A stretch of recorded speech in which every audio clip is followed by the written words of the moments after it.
De volta com Programação Nacional, hoje eu estou entrevistando o professor Dr. José Álvaro Moisés. Nós estamos falando sobre cenário político brasileiro. Professor, a gente está falando no outro bloco, muito interessante a respeito do despertar desse senso crítico da população e tudo mais. O senhor citou no finalzinho do bloco um assunto muito interessante, que assim, as pessoas muitas vezes esperam que o governo tome atitude por ele, a população em geral. E hoje está havendo uma pequena mudança, a população está saindo às ruas e cobrando uma atitude do governo em relação às suas necessidades básicas. Essa cultura que existe no país se deve a gente ter migrado do regime militar na década de 80 para a democracia, porque antigamente, se eu não me engano, as pessoas esperavam que o governo militar realizasse as coisas por ela, né? E hoje está havendo uma outra geração que não vive isso. Você usou a palavra correta. A palavra é a cultura política.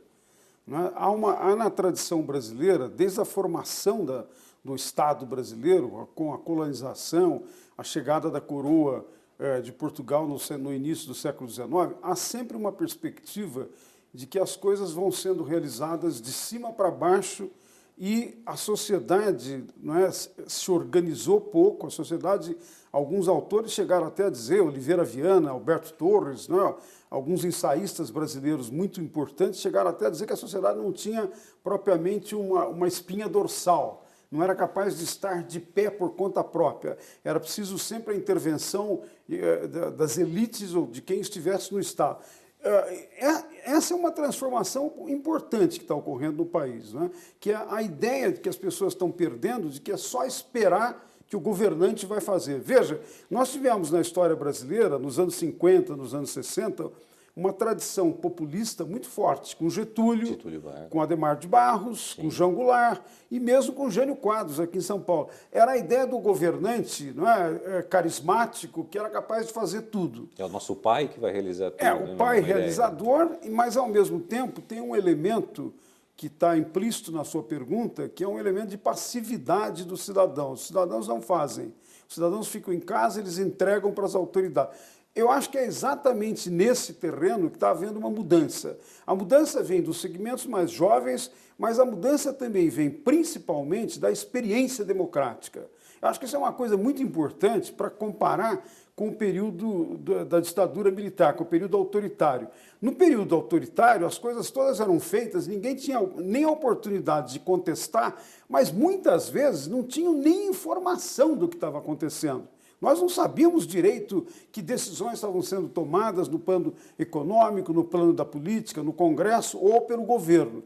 No regime democrático, ao contrário, se escancaram completamente as portas. Algumas pessoas até não entendem bem isso. Dizem, bom, na democracia as coisas demoram muito. Demoram porque o sistema é muito complexo, ele envolve várias instituições. As instituições, o executivo, o legislativo, o judiciário, são órgãos, são poderes autônomos independentes, e eles, para poderem interagir, para poder se integrar, supõem que as decisões são tomadas em cada âmbito, respeitando a autonomia e o espaço de liberdade que cada segmento tem. Então, isso torna, às vezes, as decisões mais longas, mas, ao mesmo tempo, a contrapartida disso é que nós sabemos muito mais do que acontece. Nós sabemos, inclusive, o que os políticos fazem. E agora, com a lei da transparência, uma série de legislações novas que foram promulgadas no Brasil, o cidadão tem direito de buscar informação, a imprensa é uma imprensa muito mais investigativa do que era antes, sim, e as informações, num certo sentido, municiam o cidadão, principalmente os mais jovens, para terem essa atitude crítica e que, num certo sentido, faz a transformação da cultura política tradicional, que era mais passiva, que era mais deferente diante da autoridade, quase que uma atitude de respeito diante da autoridade, como se a autoridade não fosse autorizada exatamente pelos cidadãos, por nós, pelos eleitores. Agora, essa mudança, portanto, eu creio que é uma base que se constitui na grande esperança do Brasil. Veja aqui uma coisa interessante, né? Nós tivemos, com as manifestações de 2013, depois 2015, 2016, nós tivemos manifestações com a emergência de novos movimentos, alguns mais voltados para uma perspectiva liberal, outras mais voltadas para uma perspectiva crítica, né? E é no interior desses movimentos que estão começando a surgir novos líderes, jovens, né? Eu acho que isso é uma coisa muito importante, porque um outro aspecto da crise, que eu não falei antes, é a crise de liderança.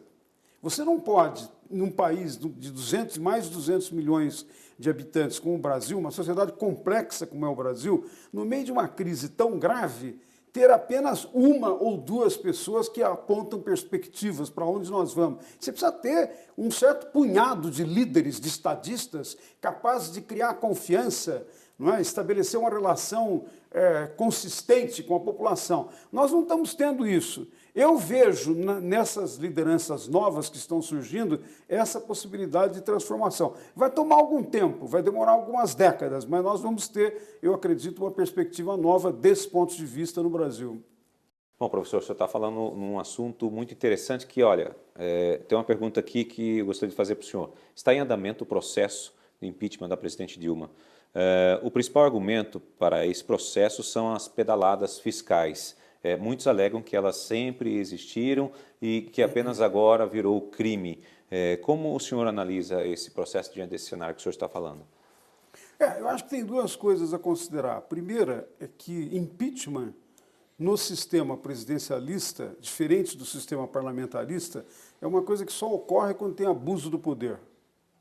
Quando tem abuso, você não tem eleições para trocar o governo, então tem o impeachment, possibilidades do impeachment, que evidentemente precisa ser credenciado, precisa ter provas, precisa ter fatos, né? O que ocorreu no Brasil, que tem sido chamado de pedaladas, pedaladas é uma maneira muito simplista, digamos, de colocar o problema. O problema mais importante... falar as coisas, né? Uma maneira popular. O problema mais importante é que ocorreu uma manipulação de recursos públicos, manipulação de recursos do orçamento que foram aprovados pelo Congresso Nacional de uma maneira e o governo começou a gastar, começou a usar o dinheiro de uma forma que não estava autorizada pelo Congresso. Por exemplo, o governo não pode, isso é um aspecto do que foi chamado de pedalada, o governo não pode tomar dinheiro dos bancos públicos para pagar certas contas suas, não devolver o dinheiro. Quer dizer, essa manipulação de recursos, às vezes parece para o telespectador comum que é uma coisa muito simples. Mas se nós olharmos mais cautelosamente, qual é a coisa mais importante que o Estado, em qualquer lugar do mundo, pode fazer? É cuidar da nossa riqueza coletiva. É olhar como se administra o orçamento. O que ocorreu no caso brasileiro foi exatamente o que houve em relação à lei da responsabilidade fiscal, infrações muito graves contra a responsabilidade fiscal.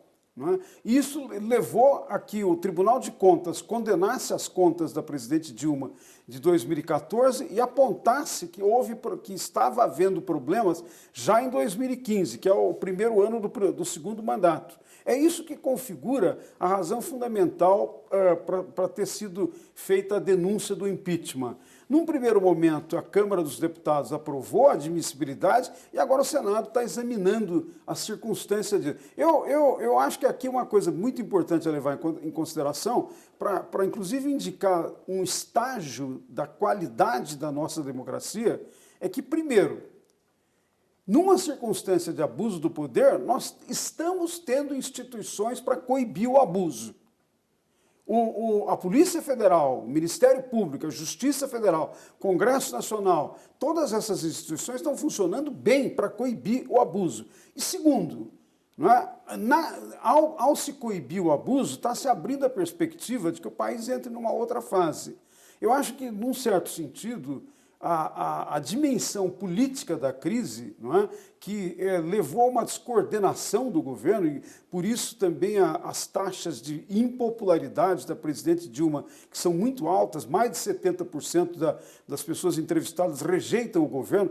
Essa circunstância, agora ela depende de uma mudança no terreno da política para que nós possamos começar a tomar medidas novas também no terreno da economia, no terreno da sociedade, diminuir o desemprego e, num certo sentido, confrontar, fazer vez a essas dimensões da crise que são, do ponto de vista humano, são muito graves, são muito difíceis de serem enfrentadas, né? Uma reforma. Então, só para completar esse aspecto, quer dizer, a crise, ela, ao mesmo tempo que ela traz mal-estar, situações difíceis, ela abre também algumas possibilidades novas. É o que às vezes se chama a oportunidade que a crise contém, que seria de mudar e ir na direção da pergunta que você ia fazer sobre a reforma política. Exatamente. Eu ia perguntar isso para o senhor, se faz necessário uma reforma política no país? Eu acho que é absolutamente imprescindível. Se nós olharmos algumas coisas de como o sistema político funciona. Em primeiro lugar, o sistema de representação.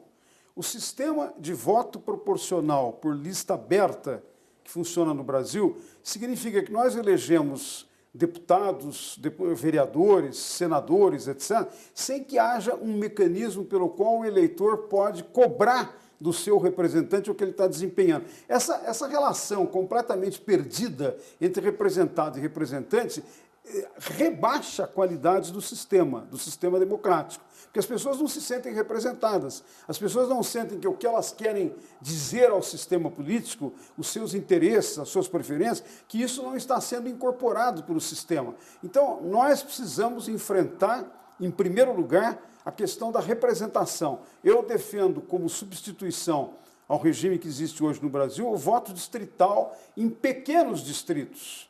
Veja que não faz nenhum sentido que em São Paulo, o sistema americano eu, é assim, você, vamos eleger um deputado federal no contexto de 35 milhões de pessoas.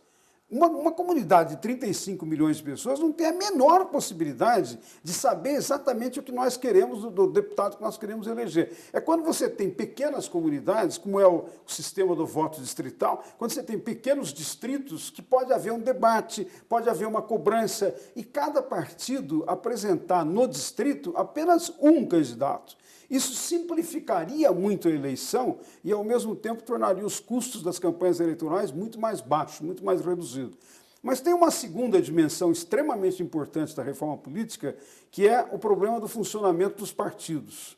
Não faz sentido que um país como o Brasil você tenha mais de 30 partidos nominais. Não existe 30 concepções na sociedade brasileira para serem representadas por esses partidos. Os partidos estão usando, de certa maneira, o seu direito de se organizar e de abocanhar uma parte do fundo partidário apenas para benefício de alguns dos seus dirigentes. Então, eu defendo que, neste caso, a exemplo do que tem em alguns outros países, como é o caso da Alemanha, o caso da Bélgica, mesmo o caso da Argentina, não é? Que está mais próximo de nós, que você tem um sistema de uma cláusula de representação. O que é isso? É uma cláusula segundo a qual, para o partido estar representado no Congresso, ele tem que ter um mínimo de representação no conjunto da sociedade, alguma coisa em torno de 3%, por exemplo, dos votos nacionais. Se você não tiver isso, se tiver um deputado só de uma cidadezinha pequena, de um estado, qualquer que seja ele, e daí você já tem o gabinete do líder,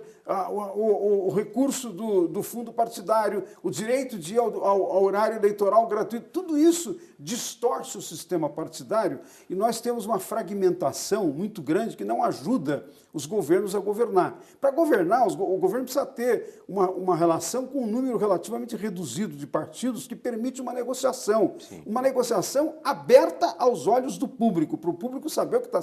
Então, esse é o segundo ponto da reforma política, que é absolutamente fundamental. Sim, mas eu diria que ainda tem um terceiro, que é o problema do financiamento das campanhas eleitorais. Qualquer pessoa, qualquer brasileiro sabe, não faz o menor sentido o custo que as nossas campanhas eleitorais têm no Brasil. São bilhões de reais num país que ainda é relativamente pobre. Não é? Então, desse ponto de vista, proibir a participação das empresas no financiamento de campanha eleitoral é uma coisa muito importante para, por um lado, restaurar o direito que o cidadão tem de ele fazer as escolhas e não estar manipulado pelo poder econômico, mas, em segundo lugar, também para reduzir uma fonte de corrupção. Todos nós sabemos, pela experiência, ao longo do tempo, as campanhas eleitorais, com muito financiamento das empresas privadas, têm sido fonte de corrupção. Muitas vezes se arrecada uma parte do dinheiro com o pressuposto de que a empresa que deu o dinheiro para a pessoa que está sendo eleita vai esperar um benefício depois quando ela estiver no poder. Isso distorce completamente a democracia, isso rebaixa a qualidade da democracia e, principalmente, retira do cidadão a sua soberania de fazer escolha. Não, precisamos mudar essas coisas. Sem dúvida, professor. Bom, a gente está falando aqui sobre o cenário político brasileiro com o professor Dr. José Álvaro Moisés. Nós vamos para um rápido intervalo e voltamos já.